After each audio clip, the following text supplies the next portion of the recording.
Hello and welcome to the World Wanderers podcast, your source for travel stories, travel destinations, and travel philosophy. I'm Amanda. I'm Ryan. And we're your hosts. What's up, everybody? Welcome to another edition of the World Wanderers podcast. Today on the episode, we've got a kind of reversal of the typical rules. A reversal of a previous episode. Yeah. So, if you've been listening to the show, maybe about a month and a half, 2 months, 3 months ago, sometime in the past, we interviewed Isaac Morehouse about a trip he took to Ecuador with his family. So him, his wife, and their 3 kids all rumbled down to South America and for 6 weeks battled with all types of hazards while down there. Mostly sickness. So, not too long ago, Isaac, on the Isaac Morehouse podcast, interviewed us. So we thought this would be a great opportunity for you guys to learn more about us. Because you don't already know enough already. Exactly. So this episode is the recording that Isaac did interviewing us. So we talk a lot about travel as a lifestyle, traveling as a couple. If you're somebody who's followed our journey all throughout, maybe some of it's a little bit of repeat information, but hopefully you'll learn a little bit more about us and our story. And you can look forward to an exciting new episode next week. Yeah, and if you enjoy what you hear on Isaac's podcast, make sure to check out some of the other episodes of his show. He does a regular one with TK Coleman every Friday, which are usually fantastic, so definitely check out some other episodes of his show. Yeah, TK is amazing. Anyways, here's us being interviewed by Isaac. Welcome back to the podcast. Actually, you know what? I almost forgot. I was going to do a special intro for today's episode that goes a little something like this. No. Yeah, that's right. Bob and Doug McKenzie. Because Yes. Well done, Ryan. I am joined by Ryan Ferguson and Amanda King-Smith. Ryan and Amanda, welcome. Thank you. Thank you. They are from Canada, so I always like to play it up when people are from Canada, make it like it's some big deal, like they're really exotic and weird, mostly just to be ironic because, you know, people from the U.S., people from Canada, indistinguishable if you just see them in daily life, as long as, you know, like in a normal setting, not like playing hockey or whatever. Are we your first international guests? Trying to think about that. You might be our first international guest. So this is now an international sensation, this podcast. Worldwide. Yeah, if you get one of your family members in Canada to listen, then among my 5 listeners, we will have international coverage. So welcome. Ryan and Amanda are the hosts of the World Wanderers podcast, which is an absolutely phenomenal podcast. And they've got a blog as well, a site where they share some additional information on their world travels. And we're going to talk about a lot of things, but I think we should start with, here's the list. I asked Ryan, I said, what do you want to talk about on the show? So this is what I got from Ryan. Oil price trends, water aerobics, bears, the movie Zootopia, Puerto Rico's debt crisis, how fantastic the World Wanderers podcast is, and it is. Anything that I'm curious about, travel as a means to personal development, language learning, the awesomeness of podcasting, quitting your first career, psychedelics, and the Praxis experience. That's a great list. Was that in jest, or are those things you really want to talk about? Yeah, the first part might have been a little bit more serious than the second part. I'm really eager to get to bears, yeah. Yeah, bear. I wondered where bears came from. Let's start with bears. I mean, they're the sharks. Was that just on a left field, or do you have some experience with bears? No, yeah, absolutely no experience with I'm really bears. Disappointed. You're from Canada. You have no bear experience. Tell us about, let's start with this. The World Wanderers podcast, which, as I mentioned, is a really, really great podcast, and it's done very well. When did you start the podcast, and what made you decide you wanted to do this? We started the podcast when we returned from a 6-month backpacking trip in South America. So we returned July 2014, and it was Ryan's idea to start the podcast. And so we'd actually played around with recording a few episodes on Ryan's iPhone while we were still in South America. We just sit on our bunk beds in our hostel dorms and talk into the iPhone with the worst audio quality ever. And then it wasn't until actually August of 2014, once we were home, that we actually sat down, designed a logo, bought some microphones, and released the podcast.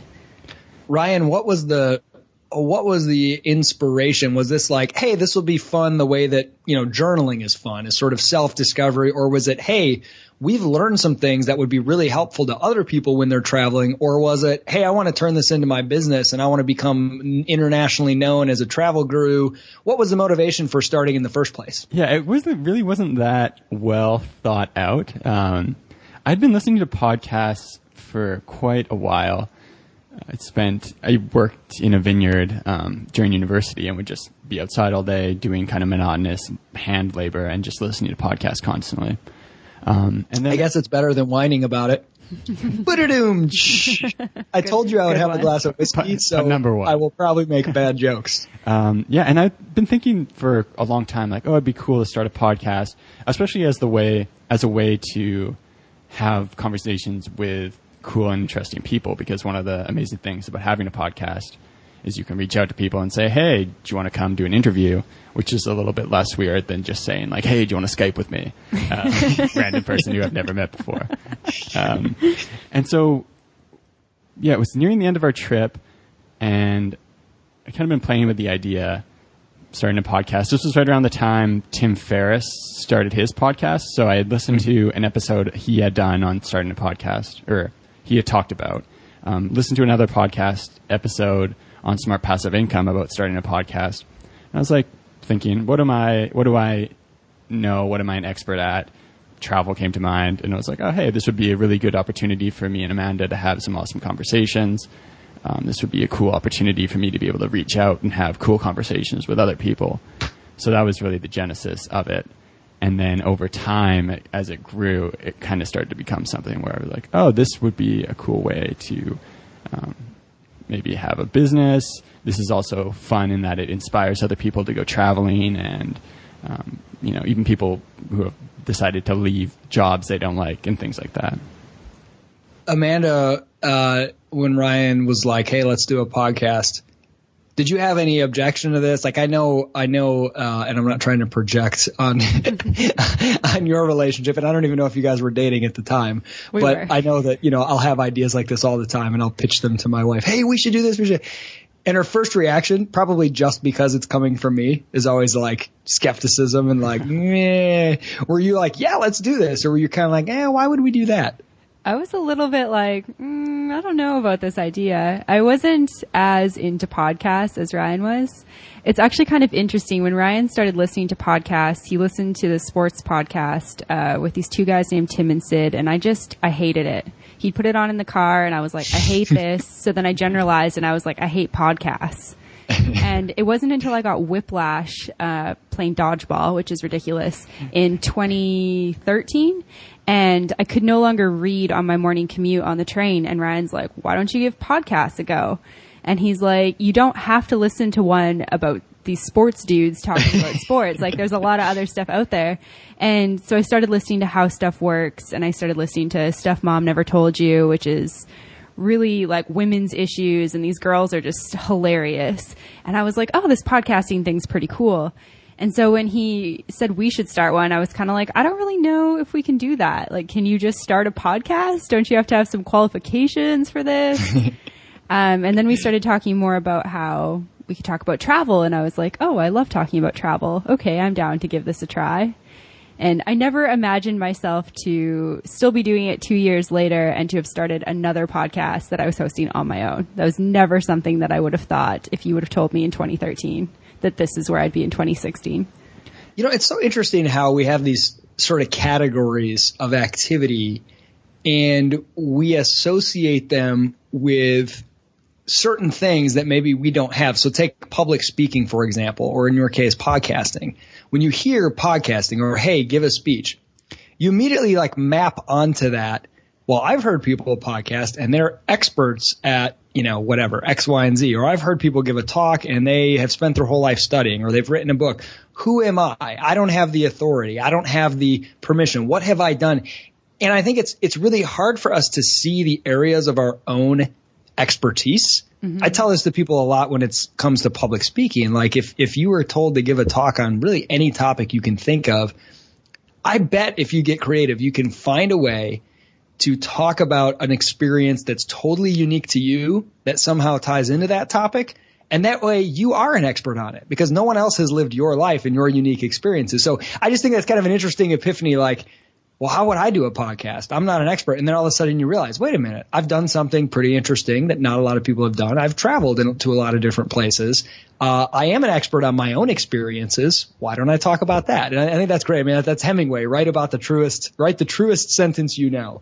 That's really cool. Okay. So did you always, what did you want to do when you guys were, each of you, I'd love to hear, when you were high school, college, did you have some kind of dream or something you knew you wanted to do, or were you just kind of trying to figure it out? Yeah, that's a really good question. I think kind of when I was younger and then through school, I always dreamed of being a writer, being an author, publishing fictional novels about really cool stuff. And then as I got into high school, it was kind of drilled into me that you don't make money when you've got a Bachelor of Arts degree. You don't make money as a writer. Kind of give up that dream, find something practical. And so when I decided, it's kind of sad. I know it is really sad. It's really sad when you think about it, and that's what a lot of kids are still going through. But when it came time to actually deciding about university, because university was never something that I didn't consider. It was just the path that I was on. It was the expectation that I'd go to university after high school. And I didn't second guess that at all at that time. And so I kind of was like, okay, I'm not going to make any money if I get an arts degree. And I don't really like blood, so I probably shouldn't be a doctor. And I don't really like arguing, so I don't really want to be a lawyer. And I don't really have any interest in politics, so I'm not going to do a political science degree. I was like, okay, that basically leaves business, so I'll get a business degree. And then, so I went into that, and I was just so fully immersed in that. I just assumed I'd get a corporate job and work my way up the ladder and get married and have some babies, take my maternity leave, and then retire at some point. So I want to dig into this a little bit because this has always been really fascinating to me. People who choose business as a major, and because most people are sort of really on this tracked mindset that your major equals your job title and your career and whatever you do and your purpose in life and everything else. It's all so sort of tied in. But when you grow up as a kid, maybe it's different in Canada. Maybe they add lumberjack to the list, but there's a small list of beaver. What do you yeah, exactly. Hockey player. I don't know. What do you want to be when you grow up? It's like astronaut, the mayor, a fireman, a businessman. And it's a picture of a dude with a suit and a briefcase. Yeah. But I mean, business is 90% of jobs are in businesses, but they're so diverse. They're so different. And when you pick that major, it sounds like it was kind of more of a process of, okay, I know I don't want to do those things that are really well defined. Business is sort of very broadly defined, like working for a company. Mm-hmm. Was it that, or was there something specific about business that intrigued you? How did you sort of make that decision? It was just narrowing down and then figuring out the business was the most general thing I could do. It seemed like a smart option. And I didn't declare a major when I was still in high school. I just chose general business. And then it was kind of interesting because after my first year of university, first year business is not really business. You take a bunch of general stuff. You take computer science and math and English classes and stuff. So that was fine. And then got into my second year and was took an accounting class that I ended up dropping because I was doing terrible in it, and took a finance class and was like, what am I doing? I hate this. And then I actually considered switching out of it because one of my roommates was a communications major. And she's like, you're so artistic. And she's like, you love to write. Like, why don't you switch into communications? And then a couple other people convinced me that that wasn't smart because it's really hard to get back into business if I change my mind. And so second year was just this confusing time where I was like, I don't know what I want to do. This communications thing seems better than this horrible accounting stuff. And one of my other roommates was like, I'm majoring in marketing. Marketing's like the most creative aspect of business. Like, why don't you select your major to be marketing, and then you can take all these cool classes on top of the classes that kind of suck. And so that's what I ended up doing. So I got to ask you, is because I know the feeling. I remember being there too, and I changed majors like a million times. Communications was one of them. All these, what does a major in communications mean? I don't know, but I don't either. I got to ask you. So after you graduated, how many times has what you majored in actually mattered? Oh, basically, like my first job, I think that I got. I actually worked for the university for a couple years. And actually, my major didn't even matter there because I didn't really do marketing for the first year that I worked there. And then they're like, oh, wait, what is your major in again? And I was like, marketing. They're like, cool, help us with our marketing stuff. So, yeah, basically nothing. Yeah, it's so amazing. Like that's like the thing that people stress about while they're in college, not realizing that what you major in, with the exception of a field that legally requires a specific degree, it just doesn't really matter. Like that's not going to be the thing that determines your future. Totally. Ryan, what about you, man? Well, what did you want to be? What was your dream? What did you want to be when you grew up? Hockey player. Yeah, when I was young, I wanted to be a hockey player. But so you're fulfilling the stereotype really nicely. Yeah, I guess so. But yeah, I just wanted to like make a bunch of money. That was really the only thing. When I was in high school, I had like no real clear vision of what I wanted to be doing other than just like not being in high school. And then so going into university, that was really like the next step on the conveyor belt. There was never any thought about like, oh, maybe there's something else I could be doing. It was just, oh, you go to university. And then so I also took business just because I was looking through the list of things you could do. None of them really seemed to have any direct correlation to a career. So I was like, oh, business. I'll do that. And then I remember I had to pick concentration after you pick business.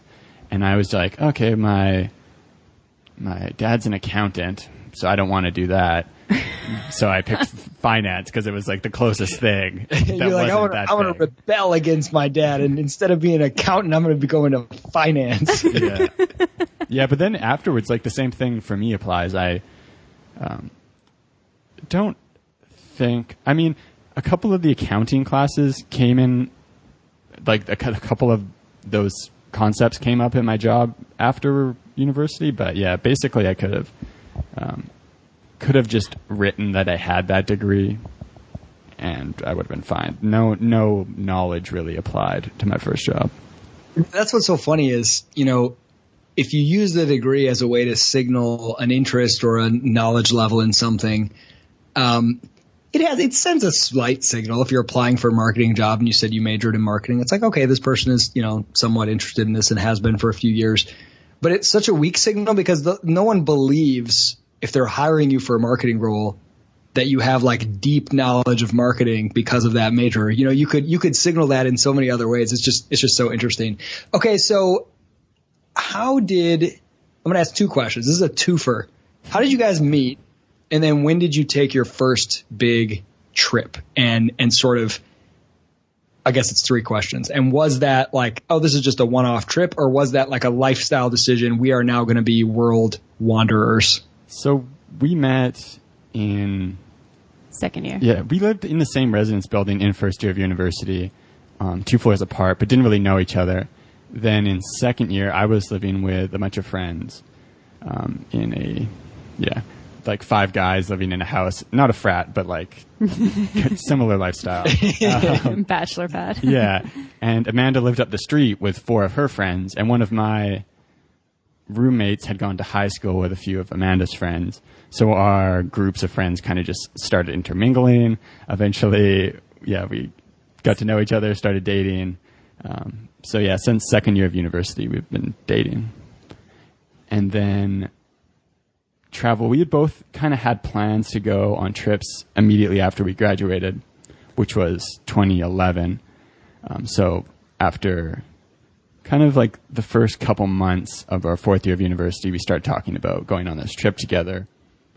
Didn't really have 6 months planned in our minds, but I think I kind of did. yeah, Amanda was like a little bit more gung-ho, and also has always had like a more long-term focus than I have. So yeah, we booked I think we booked a place to stay at Pamplona for Running of the Bulls. It was like the very first thing we booked. But yeah, our trip was, we did our first couple months in Europe, and then I was always kind of like uncertain about doing this whole 6 month thing. But once we had gotten out there and started traveling, we were both really kind of like addicted to that feeling of just doing whatever we wanted, not wanting to come back to this reality of going home and finding our first post-university jobs. But our first trip, it was never like we were going to start this lifestyle of roaming around the world and being location independent entrepreneurs. It was very much like, this is an acceptable break. You can go on a kind of like a great excursion at the end of your university to kind of complete your education. And then it's down to real life, get a job, start a career, start working. Yeah, it was one of those things where like I was like, okay, I'm going to go to university straight out of high school. And I had a few friends who went traveling in between, and I was like, I just feel like maybe I'll never go if I go traveling first. So I need to go, I need to get my education, and then I can travel. So it's kind of like this thing that I promised myself that I'd do when I graduated before getting a job. And it was never something that, like, I never thought that I would be this person who just didn't want to go back to a job ever, and that I'd want to work for myself and travel the world. That wasn't what we went into the trip intending. That's such an interesting and very common approach to, exploring the world. Okay, once I'm finally, 22, 23, whatever it is, and I've finally, gone through high school, I've gone through college, now I can travel for 1 month, 2 months, 6 months, a year.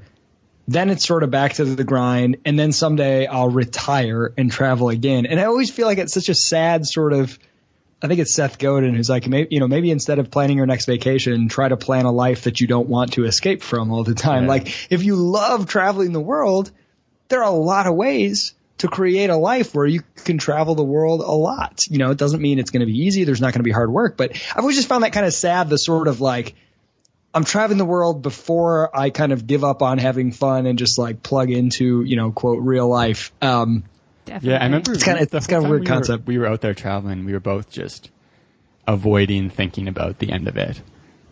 And we had graduated before most of our social circle had. So, we're very much just trying to avoid thinking about the next, 25 years of our life, which we had kind of resigned ourselves to living in this conventional fashion. Now, are Canadians just ridiculously wealthy? Because I feel like every time I travel internationally, there's some young Canadians who are like, "Oh, we're just traveling for 6 months," and I always wonder how they afford it. How did you afford how did you fund this excursion?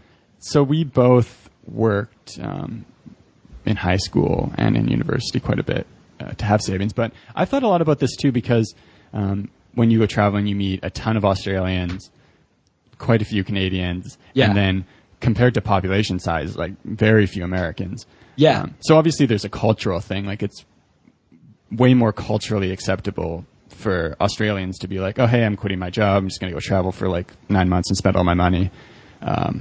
Similar thing for Canadians, maybe not as much as in the States, but I think it's a lot to do with university being partially socialized and publicly funded. Most Canadians may have a little bit of debt coming out of college, but a typical semester at Canadian university costs $2,500. Yeah, so one year. It obviously costs more than that, but you don't have to pay that much because taxpayers are paying it. Yeah, so the taxpayers are generously funding the world travels of the world wonders, yes. Or yes, Canadians and Australians. Yeah, so that's the reason that I kind of attribute that to more maybe culturally having a bit less of a focus on, there seems to be a bit more like ambitious drive, work focus in the States as well. But, and the stakes are kind of higher in some ways. Like, all right, kid, you took out these loans and, we, your parents, gave you $50,000 or whatever. We helped you get into this great school. And, this is what we have fought for as your parents. Now use your degree for something. There's this idea that if you graduate and you're not using your degree for something immediately, it's like a failure and a loss.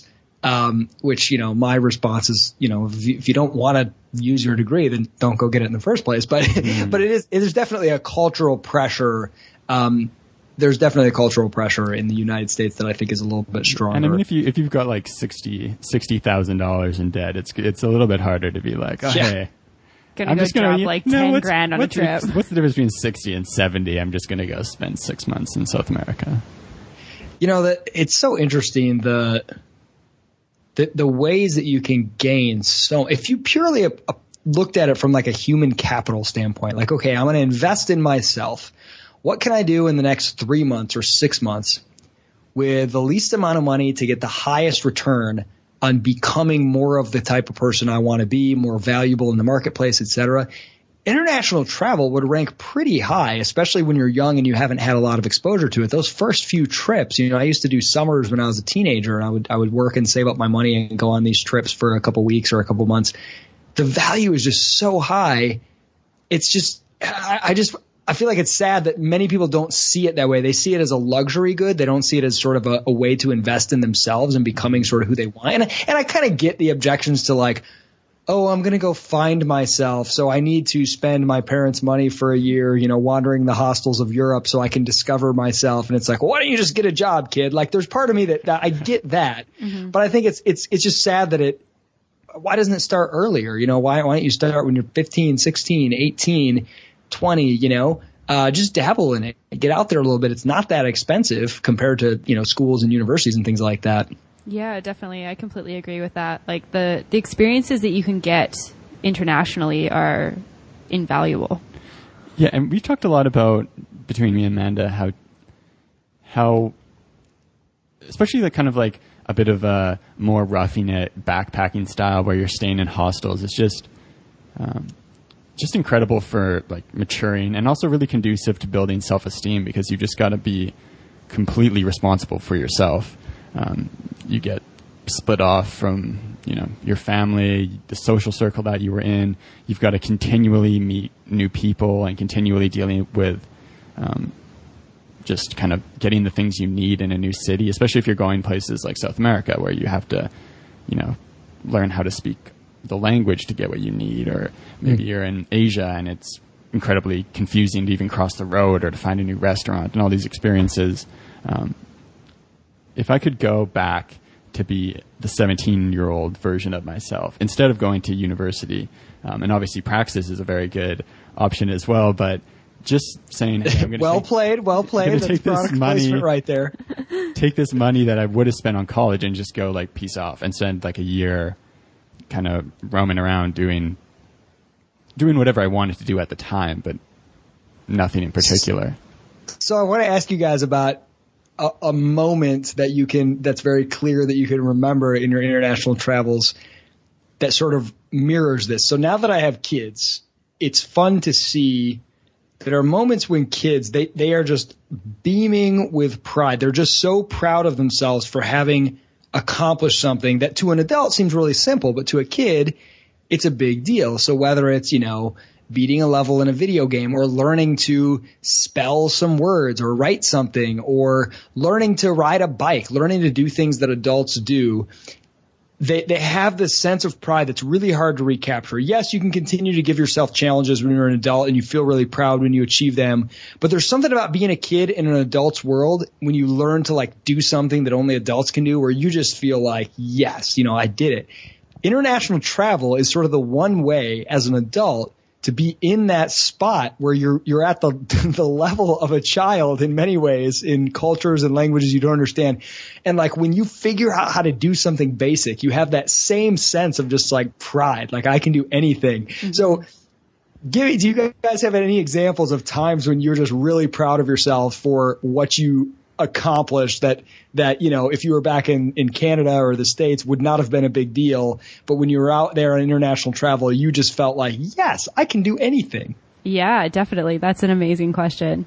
When we were in Southeast Asia, Southeast Asia is just a whole nother world. It's so overwhelming when you first get there. It's completely overstimulating. And we arrived in Ho Chi Minh City in Vietnam, and we'd been told that it was a little bit crazy there.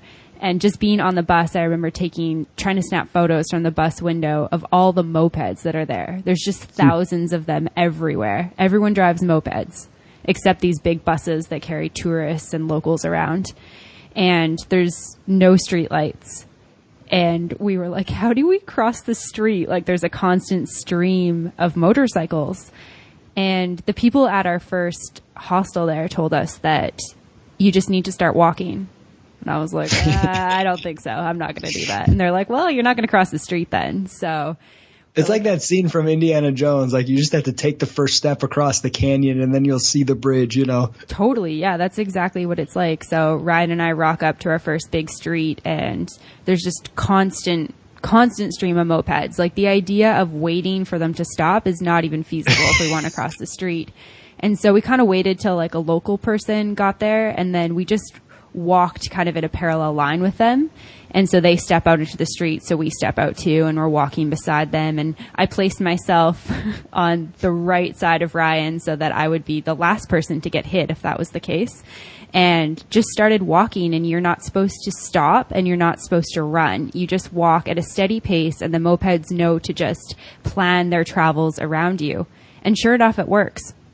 But it was like making our way across that first street was just this moment of like, oh my gosh, we just crossed the street in Ho Chi Minh City safely. Like, I did not just die. Like, it was just this fantastic moment of, we did it. Yeah, we had, in Southeast Asia in particular, we had a ton of those. I remember getting to Bangkok, which was the first time I'd been anywhere. Like, the least developed country I'd been to at that point, I think, was Greece.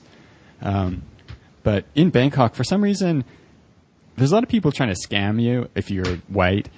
So we went one day to go to some big tourist attraction, leave a little, there's a road called Khao San Road, which is kind of where all the tourist debauchery happens.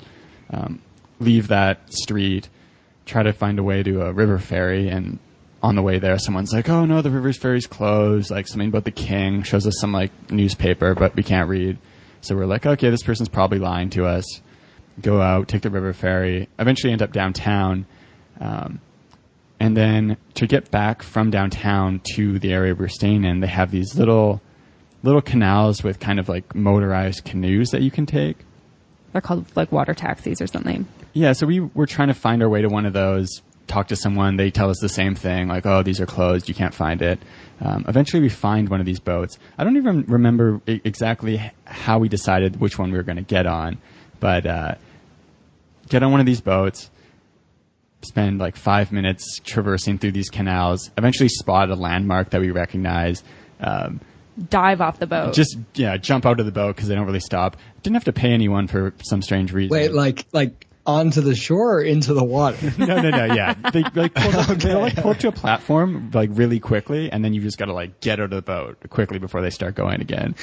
Get out of the boat, and we're like, oh, hey, we walked to this place before. We can recognize, we can get back to our hostel. And I remember feeling like this was the biggest win I've had in 6 months. Wow, we made it to downtown Bangkok and back on a boat. 2 boats. Yeah, avoided a bunch of scams. We're still alive. We still have our wallets. We haven't been stabbed yet. Isn't it an amazing feeling? And I suspect that if you were to go back there with someone who'd never been there before, you would probably feel like such an authority. You'd be like, oh, no, okay, you don't want to do that. You don't want to do that.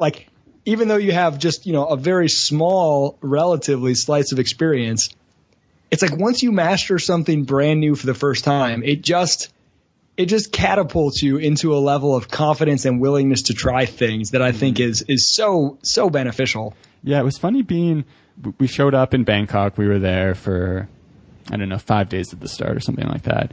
And we really didn't stray too far.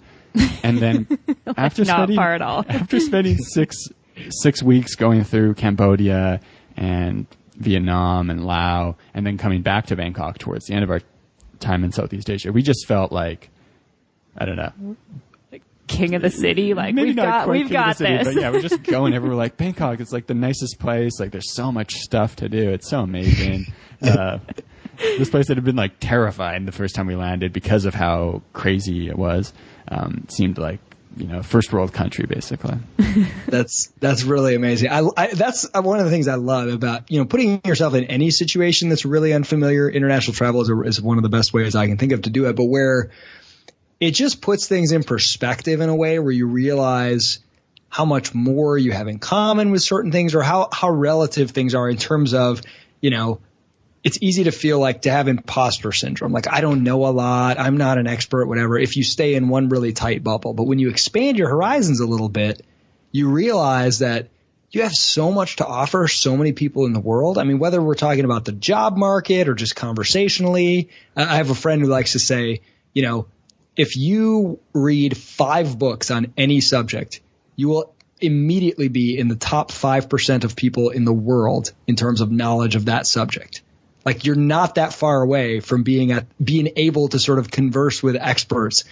And I just think that's a really cool realization that, like, once you try something new, you're kind of in a different territory that allows you, that just opens up a massive world to you. It doesn't take that much to be able to, launch a podcast about travel. The stories you're telling me now, I've never been to Southeast Asia. So to me, you guys are experts. I'm listening to every word, Mm-hmm. Yeah, that's something that we've really had to keep in perspective, even as we have done our podcast. Like, we get some emails from listeners who are like, wow, this experience was so cool, or, the things that you share are so amazing. Like, I'm learning so much from you. And we have to keep that in mind, because it's just life to us in a lot of ways. It becomes very normal. It's like, oh yeah, I've done 2 bungee jumps and I skydive, like, no big deal type thing.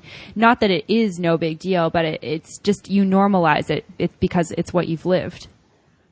I was listening to a podcast. It's like a really short one. It's called, I can't remember the name of it, but there's a guy named Dan Sullivan. He's kind of like a coach. He like coaches entrepreneurs and whatever. And he said, the thing that you do as an individual that's the most valuable to the rest of the world, your comparative advantage, it's probably something you don't even think of as being valuable, because to you it comes so easy. But if you ask your friends, they'll be able to tell you, oh, you're really amazing at this. And you're like, well, isn't everybody? Because to you, it just seems like nothing. It just seems like a normal part of life. But that's often the stuff where you have the most to offer the world.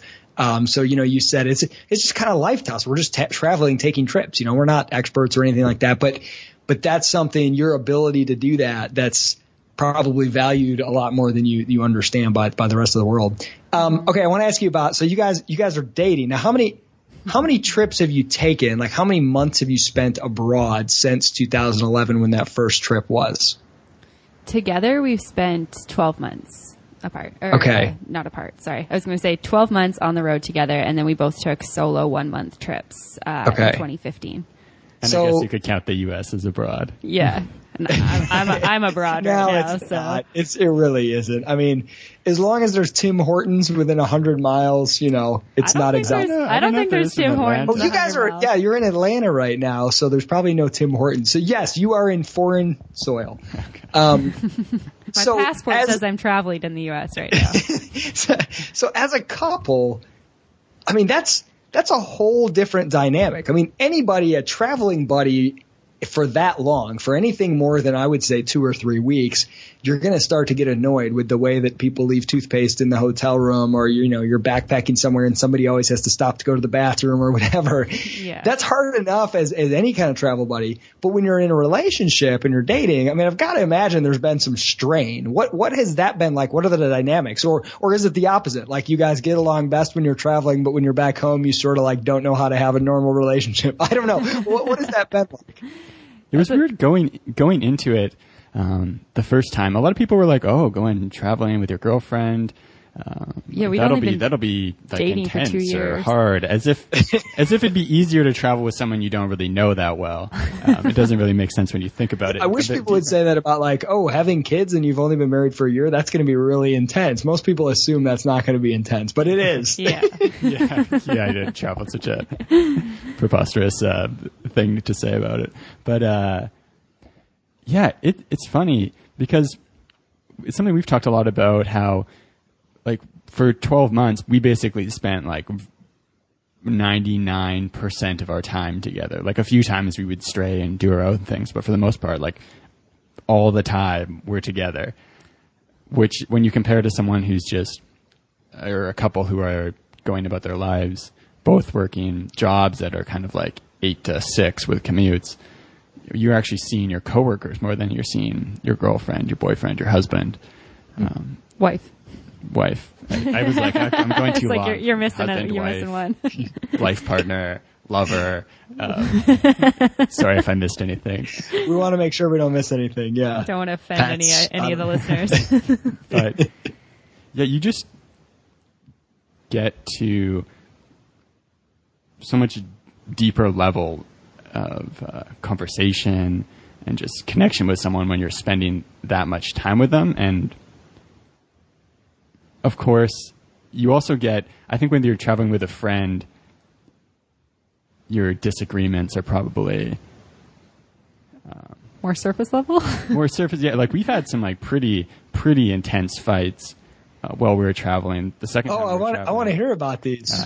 The second time we were traveling, we almost broke up. But then it was kind of like, that was like a really big Like turning point for our relationship. Where What was it related to something you were going through on the travel?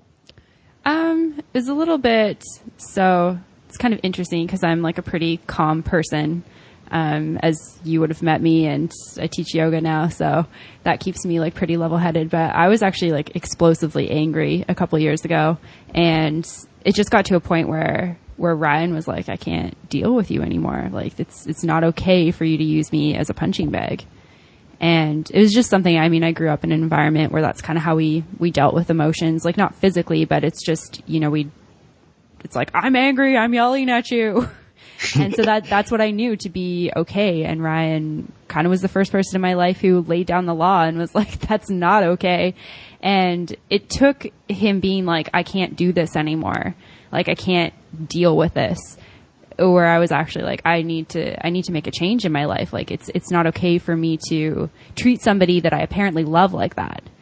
And so that was probably like the most intense point for us as a couple.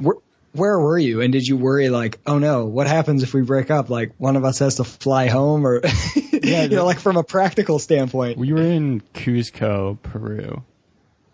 And we had been like renting an Airbnb at that point. And I think we had a trek to Machu Picchu. Yeah, we had a trek to Machu Picchu planned together. For like 3 days from that point. And Ryan's like, I'm just not going to go. Like, I'm just not, I can't do this. And I was like, what? Like, it was really the first moment in my life where I'd really taken it seriously, that it was not okay to just yell at somebody because, and for no reason. Like, that's kind of how it was, is I would, fill the glass up with things that bothered me and never express it. And then, the glass would get too full and it'd start overflowing. And then I'd be like a dragon, like just like, rah! I need to like let some emotion out. Yeah. And I think that had we just been, so we spent 2 years after our first trip working, and we'd come back from traveling with kind of these big plans for what we wanted to do with our lives, and just kind of fell into this routine. And in many ways, it wasn't like productive, enriching relationship during that point, because we'd just come home from work. We both weren't happy with our jobs. We both weren't really happy with our lives. And we were kind of just, We'd eat dinner in front of the TV, watch a couple hours of TV, and go to bed. And that was our quality time together, quote unquote. So then going traveling the second time, having so much time to spend with someone, all of those little things that you could maybe ignore if you've got all these pressing work concerns on your mind, or if you've got the TV on. You can just turn down the next Netflix episode. Yeah, it's going to bring all that stuff to the surface, and then you get to deal with that and go through it, and maybe that causes you to separate and say this person isn't the one, or maybe it it comes up, and then you work on these things, and then you get to a place where you are really confident together, because you can't be distracted from it like the way you can when you're at home and you've got a million other things to deal with. So I don't want to put you in a position where you're like, giving universal relationship advice, but do you think, like, if you have a weak relationship, international travel will make it stronger? Or if you have a weak relationship, international travel will probably destroy it. Or if you have a strong relationship, it will make it weaker, or it will make it even stronger. Like, do you have sort of a sense on that? If you see somebody in a relationship, would you say, oh, they should definitely not travel the world together, or, oh, they definitely should? I think that I would tell every person to travel with their partner.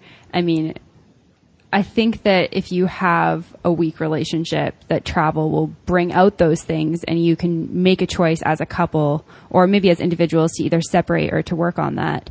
Or you might go traveling and you realize that these things we thought were really great about our relationship are actually really great. And then you've got the opportunity to get to know that person on a deeper level and strengthen into even more things. And so I think that there's pros regardless, because I think if you're with somebody that you don't get along with, that you truly don't get along with, and you're kind of just like, oh, I don't see them that much, like, I surface level love them enough, then you're probably denying yourself something that could be pretty great, I think. So that's what I would say. I'd say that everyone should travel with their partner. Do you agree, Ryan? Yeah, absolutely. I think that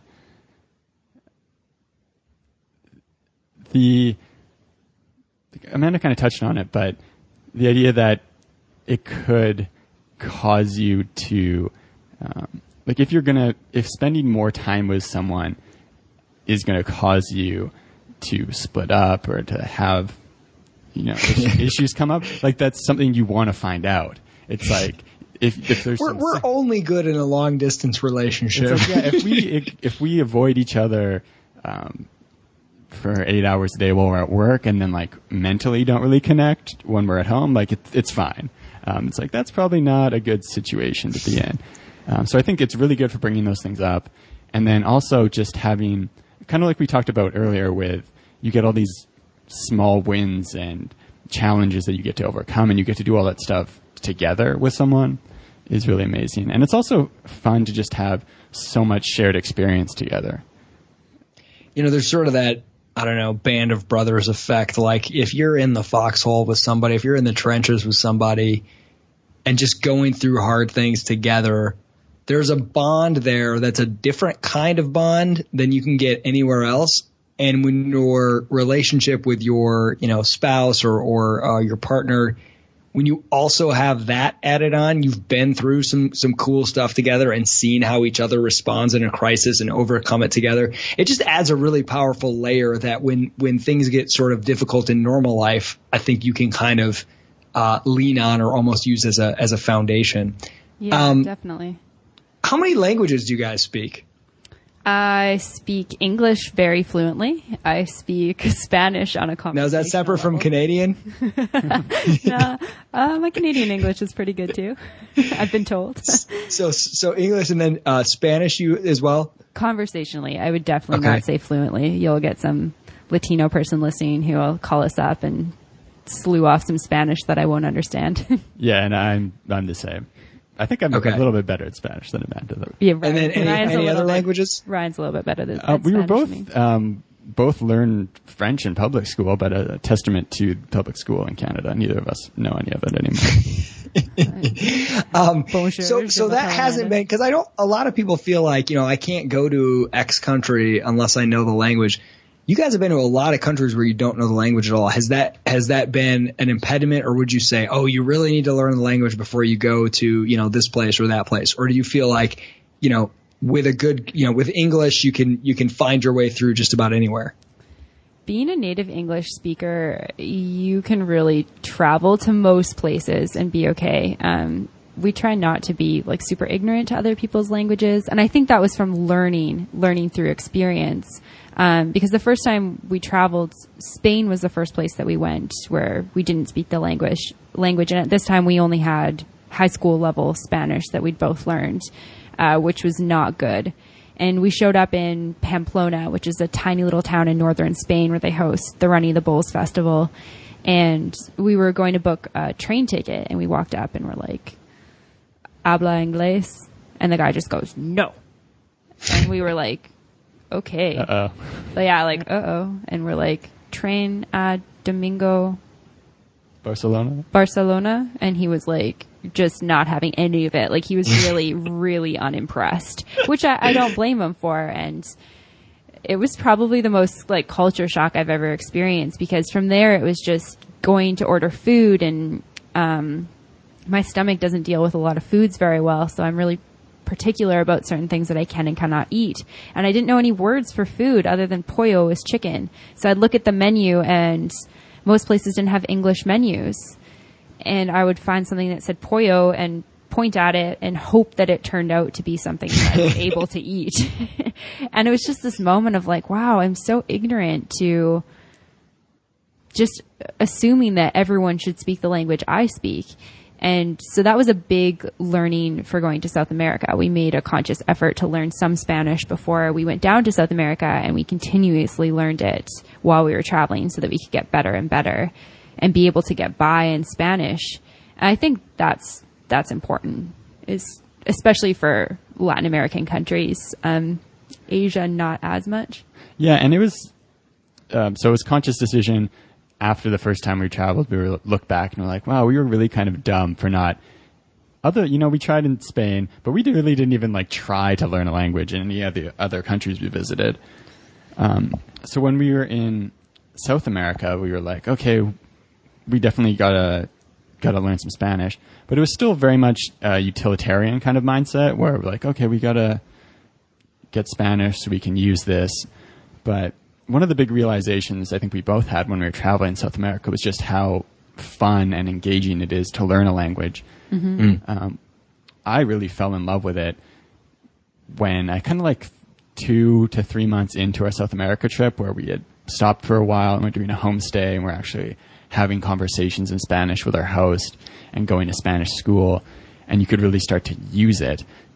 And it's just like such a trippy feeling to see yourself speaking different sounds at someone and getting it, and you understanding words that are not English is really cool. Yeah, it's like so cool and so exciting, and it's really a shame how the school system kind of takes that subject and makes it so boring and gives so many people the impression that it's some sort of task or some sort of utility equation where it's like, okay, Spanish makes sense in South America because it's so X many countries and you can use it the whole time. But if you're going to Europe, there's no point because you got to learn a bunch of different languages. But when you actually start learning it and start using it, it's one of the most fulfilling things you can learn and practice. Just removing any kind of learning from a context, from an incentive structure where you can immediately see how you benefit makes it so dead. You know, you go to a country and you're like, I immediately can benefit if I only learn 3 words, bathroom, food, and, whatever. I can see how that benefits me. Now I'm motivated. I have an interest. And then when I actually learn it, I get this psychic high. Like I did something, I accomplished something. But if it's devoid of any context, it's like, okay, so I repeated the word you told me to repeat. I memorized it. Who cares? I'm not proud of myself. So what? I memorized some words, but there's there's sort of no reward for that. What would you say, is there like any tips? If someone says, okay, I'm going to a country, I don't really know the language, what's the best way to get people to give you the most grace and be the most forgiving of your lack of language knowledge? I think learning a few words, like for Spanish, if you can learn like hello, please, thank you, bathroom, like those words are all very simple to learn. I think that people are usually pretty forgiving. If you're trying, it's when you walk up and you're like, hi, I don't speak any Spanish and I'd really like for you to help me in English. And you're speaking to that in English. They don't understand what you're saying. You're not trying with them at all. You're not making an effort to be a part of their culture. So I think just learning a few words is amazing. Like even when I went to Bali for my teacher training, it was, thanking that person in their own language, I feel like you can just see, like, they smile, it makes their day, and they speak English. They're happy to take your order in English. They've learned English for you to travel easily there. But for you to make the effort to learn that one word seems like it goes a long way. And I think it's really a lot to do with your attitude that you bring to it. Just having no shame about seeming like a fool in whatever language you're speaking and being lighthearted about it. Because so much of the struggle with learning a new language is that you have all these kind of like passive maneuvers that you can use and that in English, but you've just got to be really assertive and kind of look stupid if you want to go up to someone and say, like, give me coffee, please. Or, whereas, like, you're in English and you're like, oh, do you think that it could maybe have coffee? Like, it's no big deal if you can't. But you just got to be assertive. You got to go up to people. You got to look like an idiot. It's probably more like, with me, it'd be more like, coffee me cup now. Some random collection of words that roughly approximates. Yeah, throw in like washroom or something. I feel like that means so much more to those people than if you're just trying to spew English words at them. Like, I know my parents came down to visit us in Ecuador, and we actually had our baggage lost between Cuenca and Quito. And so we go and we're talking to the airline, and we have basically no vocabulary for lost baggage at this point. So we're trying to communicate with this woman, and my dad's a little bit hot-headed, and he's trying to talk to the woman. He's like, well, one bag came out, but the 3 didn't. And like, this isn't really acceptable. Like, when are our bags going to come? And I was like, Dad, she doesn't understand a word you're saying. Like, you're getting so heated about this, and she doesn't understand you. All she knows is you're getting angry at her because she's interpreting your body language, which is, it doesn't matter what words you're using. People understand tone of voice. People understand body language. That's a universal thing. And I think that was an interesting moment for me, recognizing that even if I couldn't say everything, to try and use the words that I did know and to really try to be open and friendly and put myself out there makes a huge difference. I actually have an interesting experience being on the reverse side. Last year I had taken a trip to go to the Czech Republic, and while I was there I was trying to learn Czech, which was a little bit complicated, and no one really wanted to speak to me in Czech when I was there. But then when I was back home, I was working as a waiter, and one day a gigantic tour group of Czech people come into the restaurant, and none of them speak English. So they're all, shouting stuff at me in Czech as if I would get that. So then one woman I approached, and I couldn't remember, I don't remember what question I asked her, but I asked her something in Czech that I had remembered from when I was learning a few months before. And then she replied to me in Czech saying, I don't speak English. Checkmate. It's like, what the fuck? Like, I've tried here. But it's funny, like, when people are working at this restaurant, there was a lot of tourists because we were living in a tourist town, and a lot of people would use German if they were German and didn't speak English, or Czech, or French, and it's like, I do not speak those languages. I don't know what you're talking about. Yeah, I had the same thing working in retail. I worked for Lululemon, and there's a lot of Asian people who really like Lululemon clothes, and a lot of Asian people really like the mountains, and they would try to speak to me in Chinese or Japanese or Korean or whatever, and I was like, I don't know what you're saying. I did work with one girl, though, who'd lived in South Korea for a year, and she was so helpful in those cases because she could speak a little bit of South Korean, and the people just loved her because of it. But it's that 80-20 rule. In fact, with languages, I would almost feel like it's like a 199 rule. Like, if you learn 1% of the words of a language, like, you have made ridiculous progress towards, being useful, being able to navigate, compared to, learning 5 words makes you an orders of magnitude more capable than knowing 0 words, Yeah, if you can do, like, do you speak English? Thank you. Hello, it's like the pronouns, like him, her, his, and, who, what, when, where, why, how, and then like magnitudes, large, small, far, near, like if you just learn those in a language, you can navigate almost any situation, Yeah, definitely. Okay. So what would you say? So you guys have, in the last 5 years, you've been on the road, you've been abroad traveling for like 25% of the time at least. what would you say? Is this just a phase? Are you just in a travel phase, or is this who you are? Are you just always going to have this wanderlust and going to be traveling everywhere? And if it's the latter, how do you plan to make that work with earning an income? Yeah, that's a really good question. I mean, I don't predict the future. I don't necessarily know where I'll be in 10 years. And I think that life can throw you all sorts of curveballs and things can change really fast. But for right now, I see travel being something that's going to be important for me forever. And I think that it'll be important when I have children at some point as well. I don't know necessarily if travel will be the same thing as, you know, we get older and have a family, but I think it will be something that's always going to be a priority. I think for the next few years, we want to be pretty nomadic and hopefully working from anywhere in the world. Both of us are pretty entrepreneurial and are just sort of delving into the things that really interest us and hopefully making some more money doing that pretty soon.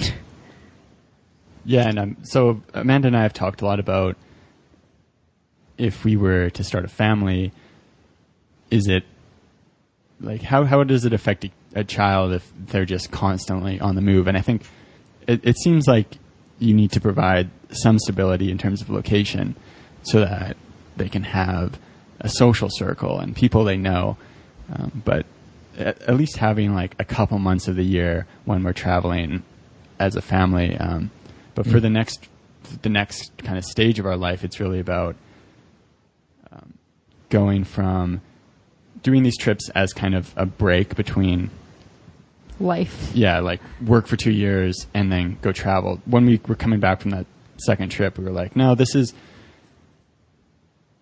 we've never felt more alive than we have when we've been out exploring new places, moving around, getting to experience new cultures.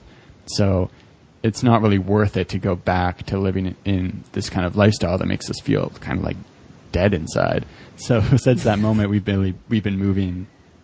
We stayed somewhere for a year, down here for 10 months, just trying to keep some change going in our life. Mm-hmm. And then so we're both working on building businesses around travel and yoga that would allow us to live a life where we can be wherever we want in the world and still supporting ourselves. It's kind of interesting, too. I was talking to my dad about this recently because he was like, I don't know how you're going to build a business online. And I was like, well, you know, lots of people build businesses online. Like, it's 2016 now. You know, there's a lot of ways to do this.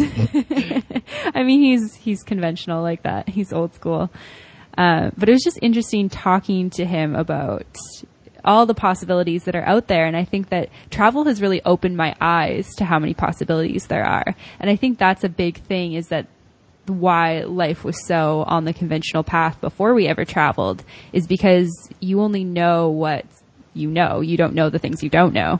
So when we traveled, we met people from all over the world doing so many cool things. And that was the first time where I was like, whoa, there's so many other things that I could be doing with my life. Like, I don't need to work in an office if I don't want to.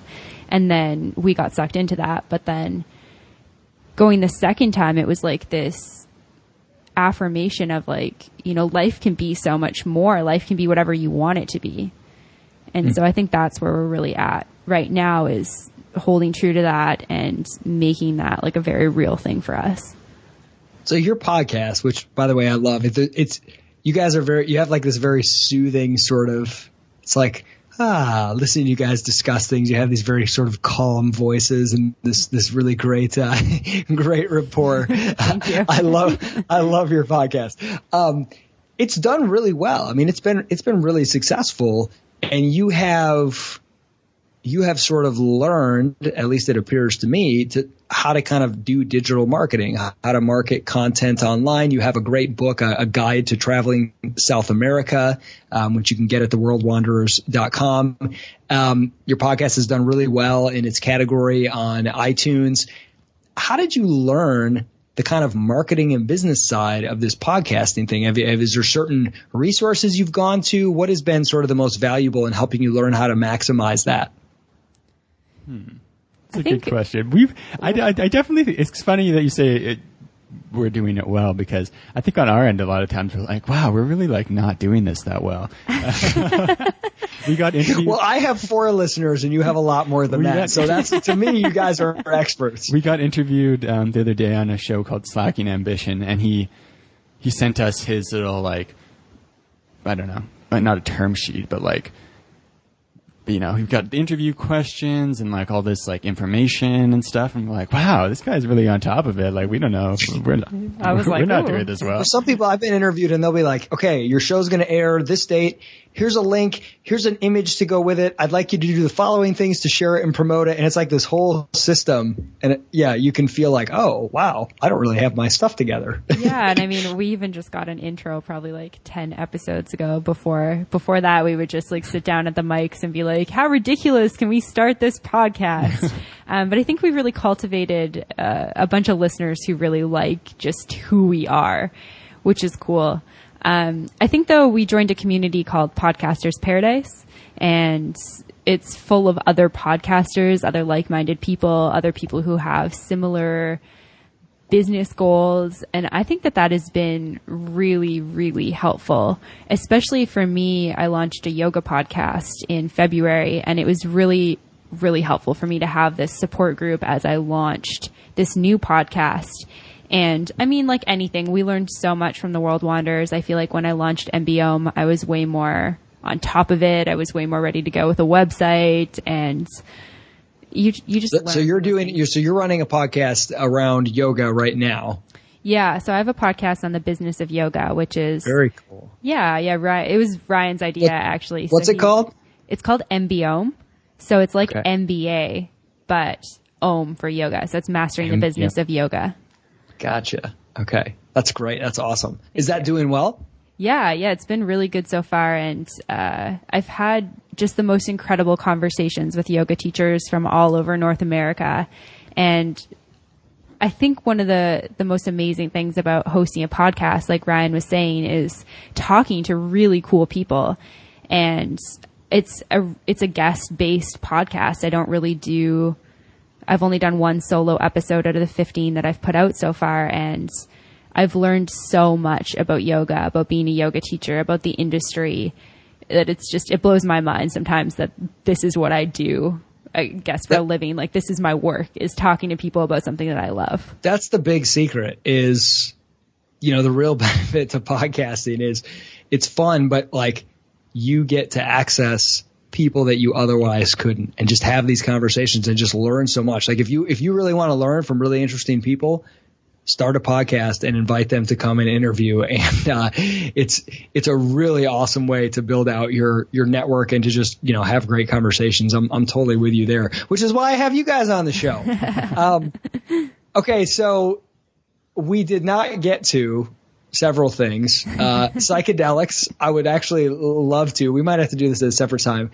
Talk to you guys. I know that you have done some of those kind of ayahuasca retreats in the jungles of South America. I'm very interested in that. I've been really interested in ayahuasca and some of the really interesting stuff, kind of being done there, and ways that can sort of help you on your journey of personal development. Yeah.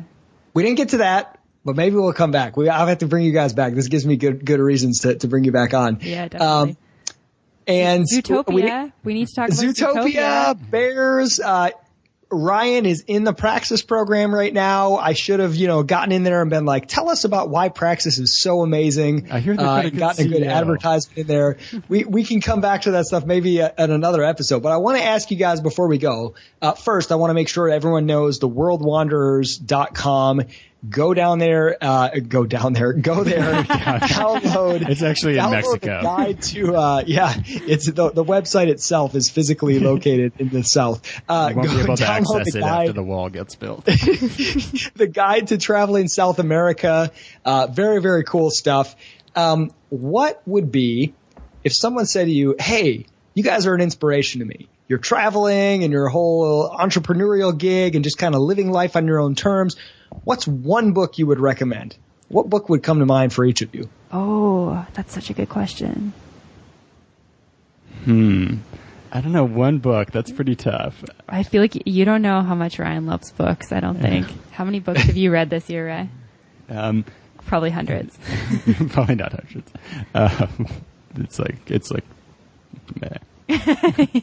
So how? Okay, so we don't have to hold you to it. Delaying the answer for there all time. But like right now, what's a book that you're like recently read and been like, oh, that's a great book. I would recommend that to people.